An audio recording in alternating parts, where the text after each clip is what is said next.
Perkenalkan, nama saya Agnia Mutiara Nisa dengan NIM 006. Saya Masita Dewi Kirana dengan NIM 026. Saya Nuri Imamah Jayanti Taufik dengan NIM 413. Saya Rifki Aditya Wicaksono dengan NIM akhir 161. Saya Muhammad Muklis Asyari dengan NIM akhir 217. Saya Tiara Salsabila dengan NIM akhir 291.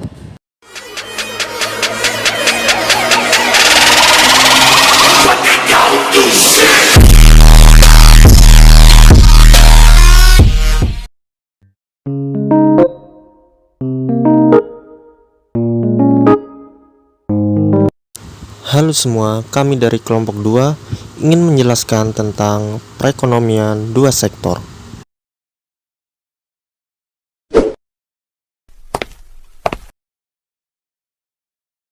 Baik, yang pertama saya akan menjelaskan tentang circular flow perekonomian dua sektor.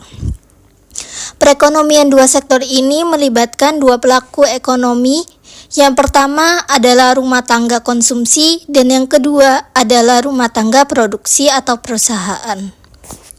Dilihat dari garisnya yang berwarna hijau ini, para rumah tangga konsumen dia menyalurkan tenaga faktor produksi seperti tanah, tenaga kerja, modal, keahlian.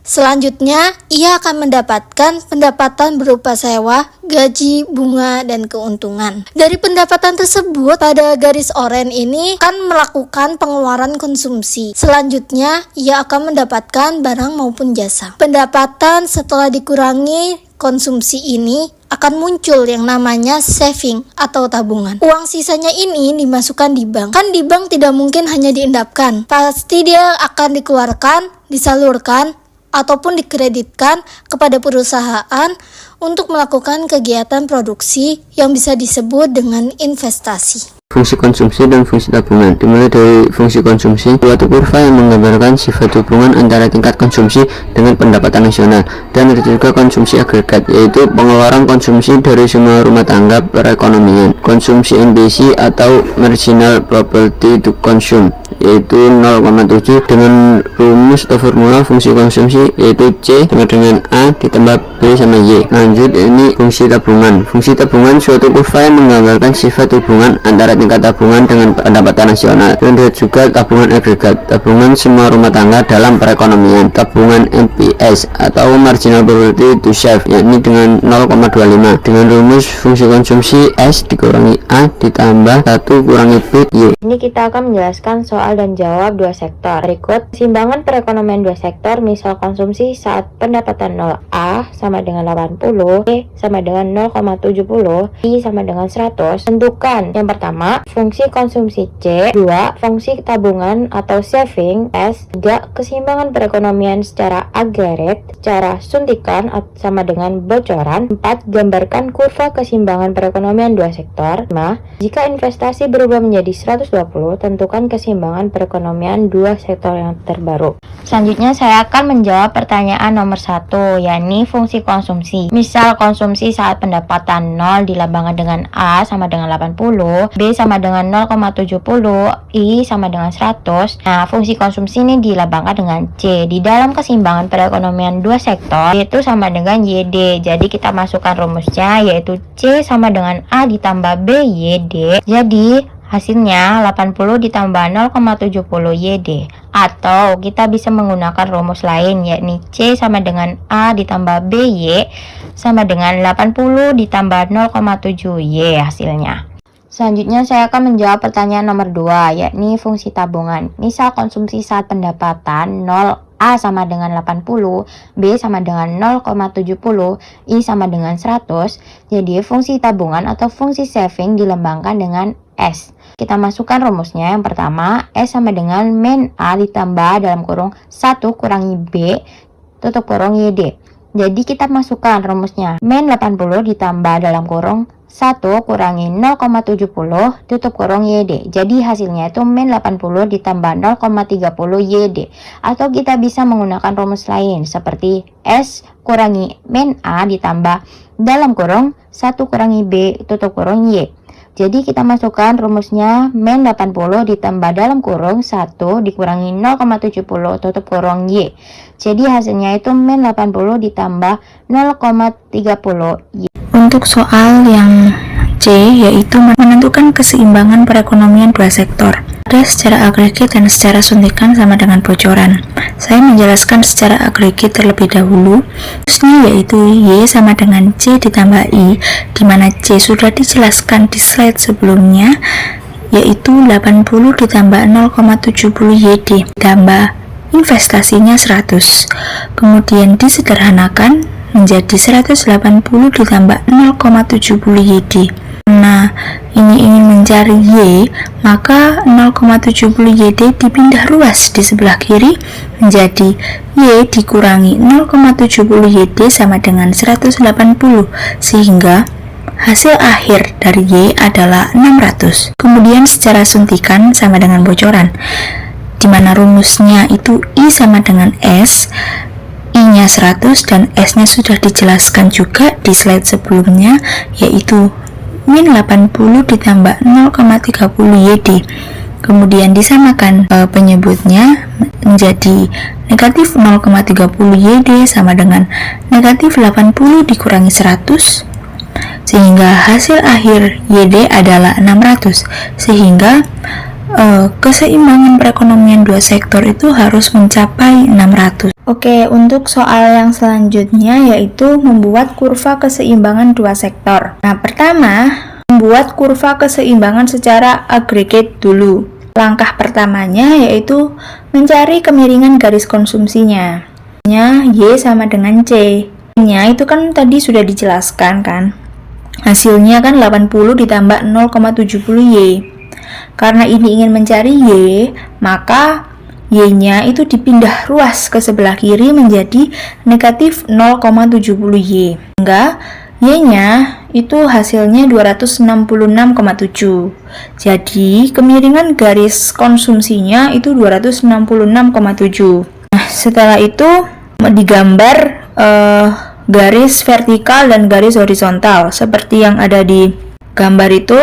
Nah, yang dimana garis vertikal ini adalah AE atau Aggregate Expenditure atau pengeluaran, dan garis horizontal itu disimbolkan dengan Y atau pendapatan nasional. Kemudian setelah gambar garis vertikal dan horizontal itu, kemudian gambar garis keseimbangannya. Gambar garis keseimbangannya, dan garis keseimbangannya itu namanya Y sama dengan AE, di mana pendapatan nasional itu sama dengan pengeluaran, atau pengeluaran sama dengan pendapatan nasional, sama ya. Kemudian Y itu kita dapat tadi hasilnya kan 266,7 dan konsumsinya itu tadi kan 80. Kemudian dihubungkan angka 266,7 dan 80 itu sampai ke garis keseimbangan. Nah, setelah digabungkan dapatlah garis konsumsi itu. Garis konsumsinya fungsi fungsi konsumsinya itu C sama dengan A ditambah BY. Kemudian untuk menggambar kurva keseimbangan secara agregat, di mana diketahui investasinya itu adalah 100 dan keseimbangan itu 600. Keseimbangan yang dibahas di soal nomor C. Kemudian 180 itu didapat dari mana? Didapat dari investasinya 100 ditambah sama 80, hasilnya 180. Kemudian dihubungkan lagi 180 dengan 600 itu sampai menyentuh garis keseimbangan. Maka terjadilah keseimbangan pendapatan nasional yang dimana pengeluaran agregatnya itu 180 dan pendapatan nasionalnya itu 600. Jadi berikut adalah kurva keseimbangan secara agregat. Lalu ada kurva keseimbangan suntikan dan bocoran. Pertama, kita mencari kemiringan garis saving. Misal S-nya adalah 0, sama kita masukkan di saving yang tadi, kita sederhanakan, mendapati Y-nya adalah min 80 dibagi min 0,30, yang hasilnya 266,7. Lalu untuk menggambar suntikan bocoran, pertama kita harus menggambar garisnya dulu, yaitu garis yang mendatar adalah Y-nya, sedangkan garis yang berdiri tegak adalah suntikan dan bocoran. Lalu kita masukkan min 80, itu adalah saving pendapatan ketika 0. Lalu kita tambahkan 266,7, itu adalah kemiringan garis saving. Kemudian kita hubungkan antara saving pendapatan ketika 0 dan kemiringan garis saving, dan didapati hasil garis savingnya adalah S sama dengan A plus 1 min BY. Lalu untuk menggambar kurva keseimbangan secara suntikan dan bocoran, sudah diketahui Y-nya adalah 600 dan I-nya adalah 100. Sudah diketahui kemiringan kurvanya. Lalu kita masukkan I-nya 100, dan di sini ada 0 ditambah 100 tetap 100. Lalu kita gabungkan 100 itu dengan kemiringan garis. Dapatlah suntikan dan bocorannya di keseimbangan E. Dan dari itu diketahui pendapatan nasionalnya adalah 600. Untuk soal yang berikutnya yaitu jika investasinya berubah menjadi 120, tentukan keseimbangan perekonomian dua sektor yang baru. Yang pertama, kita lihat pertambahan investasinya. Yang awalnya I sama dengan 100 menjadi 120, maka pertambahannya yaitu 20.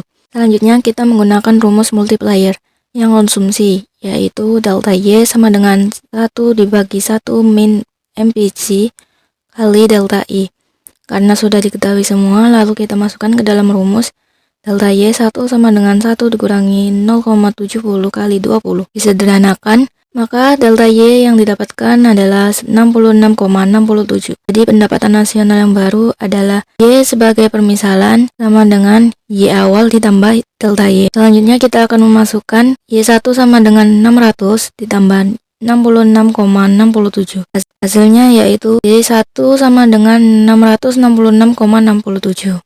Lalu yang selanjutnya yaitu jika menggunakan rumus keseimbangan secara agregat. Rumusnya yaitu Y sama dengan C tambah I. Lalu kita hitung Y sama dengan 80 ditambah 0,70 YD ditambah 120. Maka kita akan mendapatkan hasilnya yaitu Y sama dengan 666,67.